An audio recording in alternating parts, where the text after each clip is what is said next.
ಲೋಕಸಮರದ ಹೊತ್ತಲ್ಲೇ ಸಂಸದರ ಸಂಚಲನದ ನಡೆ.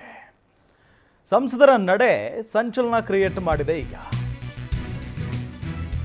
ಲೋಕಸಮರಕ್ಕೆ ಇನ್ನೇನು ಕೆಲವು ತಿಂಗಳುಗಳು ಬಾಕಿ ಇದ್ದಾವೆ. ಇಂಥ ಸಂದರ್ಭದಲ್ಲಿ ಬಿಜೆಪಿ ಸಂಸದರು ಕಾಂಗ್ರೆಸ್ ಸಚಿವರನ್ನ ಭೇಟಿ ಮಾಡಿದ್ದಾರೆ. GS ಬಸವರಾಜು ಅವರನ್ನ ಭೇಟಿಯಾಗಿದ್ದಾರೆ. KN ರಾಜಣ್ಣ ಲೋಕಸಭಾ ಚುನಾವಣೆ ಕುರಿತಂತೆ ನಾಯಕರು ಚರ್ಚೆಯನ್ನ ನಡೆಸಿದ್ದಾರೆ.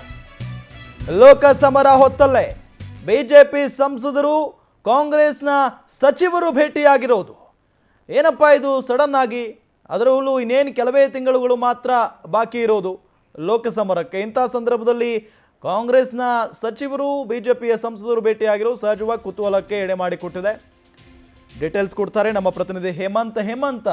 ನಿಜಕ್ಕೂ ಆಶ್ಚರ್ಯ ಆಗ್ತಾ ಇದೆ ಈ ಸಂದರ್ಭದಲ್ಲಿ. ಯಾಕೆಂತ ಹೇಳಿದ್ರೆ ಬಿಜೆಪಿಯ ಸಂಸದರು ಕೈ ಸಚಿವರನ್ನ ಭೇಟಿ ಮಾಡ್ತಾರೆ ಅಂತ ಅಂದ್ರೆ ಏನ್ ಚರ್ಚೆ ಆಗಿದೆ ಉಭಯ ನಾಯಕರ ನಡುವೆ?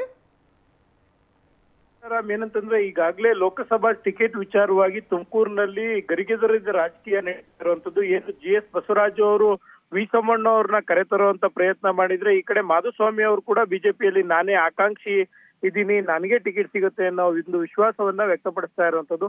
ಆದ್ರೆ ಕಾಂಗ್ರೆಸ್ ನಲ್ಲಿ ಏನು ಬಿಜೆಪಿಯಲ್ಲಿ ಇದ್ದಂತ ಮುದ್ದನ್ಮೇಗೌಡರು ಕಾಂಗ್ರೆಸ್ಗೆ ಹೋದಂತ ಬಳಿಕ ಈಗ GS ಬಸವರಾಜು ಅವರು ಕಾಂಗ್ರೆಸ್ ನಾಯಕರಾದಂತ ಮತ್ತೆ ಸಚಿವರಾದಂತ KN ರಾಜಣ್ಣ ಅವ್ರನ್ನ ಭೇಟಿ ಮಾಡಿರುವಂತದ್ದು ಎಲ್ಲೋ ಒಂದ್ ಕಡೆ ಸಂಚಲನವನ್ನ ಉಂಟು ಮಾಡಿದೆ ಅಂತಾನೆ ಹೇಳ್ಬೋದು.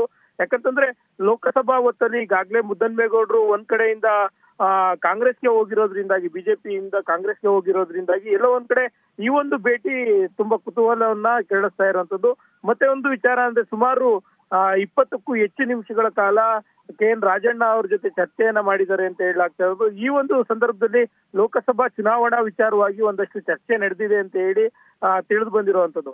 ಈ ಎಲ್ಲವನ್ನು ನೋಡಿದ್ರೆ ಎಲ್ಲೋ ಒಂದ್ ಕಡೆ ಸಂಸದರ ಈ ಒಂದು ಭೇಟಿ ಮುಂದಿನ ಯಾವ ರಾಜಕೀಯ ನಡೆಗೆ ಸಾಕ್ಷಿಯಾಗುತ್ತೆ ಅನ್ನೋಂಥದ್ದನ್ನ ಕಾದ್ ನೋಡ್ಬೇಕಾಗಿರುವಂತದ್ದು. ರಾಮ್ ಕ್ಯೂ ಹೇಮಂತ್ ತಮ್ಮೆಲ್ಲ ಮಾಹಿತಿಗಾಗಿ.